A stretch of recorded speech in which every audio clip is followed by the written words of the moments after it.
Welcome to your Wednesday evening sports check, everyone. I'm Amajal Knowles. Two major collegiate basketball tournaments set to tip off in the 242 over the coming days, starting first with the Baha Mar Hoops and the Baha Mar Men's Championship that will feature four of the biggest college basketball programs in America. We caught up with organizer Josh Franklin. We're excited. I mean, we have fans from all over the United States. We've got Purdue, we've got Texas Tech, we've got Memphis, and we've got Wake Forest. We're pretty much at capacity. We're going to have about 2,200 fans at each game. They're going to be internationally televised on CBS Sports Network, and this is the biggest version of Baha Mar Hoops yet. It should be rowdy. It's going to be hard to live up to our opening game last year, which was Baylor versus St. John's, double overtime thriller, half-court buzzer beater.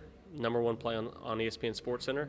We'll see if we can get some more games like that. We don't hardly have any control, but I think all four of these teams are very, very competitive. And I mean, Purdue is just named number one in NCAA basketball as well. And next week, Baha Mar will host their Pink Flamingo Championships, where several ladies teams will take to the hardwood. Of the folks that cover college basketball, women's college basketball. You know, a couple years ago we had Coach Yo and Ole Miss down here. So anytime we get a chance to do things like that as well, we want to lean into it. I think Jonquel Jones is supposed to be here, so we're going to put her courtside. We're interested in growing the sport of basketball, whether it's here in the Bahamas or in the U.S. or really anywhere. Anyone who wants to attend the women's games can use promo code HOOPS242. It'll get them 50% off of all tickets. And speaking of women's basketball, over the bridge this weekend, the Battle for Atlantis women's tournament will tip off, previewing their annual men's Thanksgiving showdown, and preparations already underway at the Imperial Arena to make this year's tournament feel as big as ever. I'm going to be excited about that in both the men's and the women's division. We have top-tier talent coming down, and they're going to bring intense competition. So for the males tournament, we have schools like Vanderbilt, Western Kentucky, and Virginia Tech, just to name a few. And then in the females tournament, we're showcasing powerhouse schools like Penn State, Princeton, and San Diego State. So the energy in the arena is going to be very electrifying.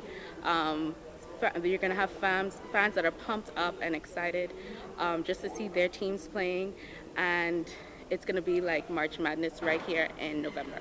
From the association, DeAndre Ayton continuing his dominant stretch for the Los Angeles Lakers. Ayton finishing Tuesday's 141-26 win over the Jazz with 20 points, 14 rebounds, 1 assist, and 1 block, and 1 steal across 30 minutes of game time.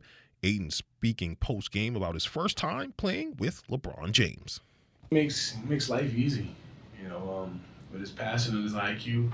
Hearing his voice out there, me being the last line of defense and him seeing everything and knowing every play, knowing the whole league's personnel.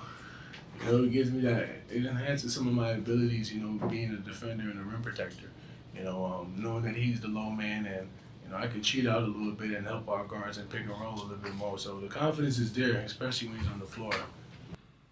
And that's a look at your sports on this Wednesday. I'm Amajal Knowles, signing out until tomorrow.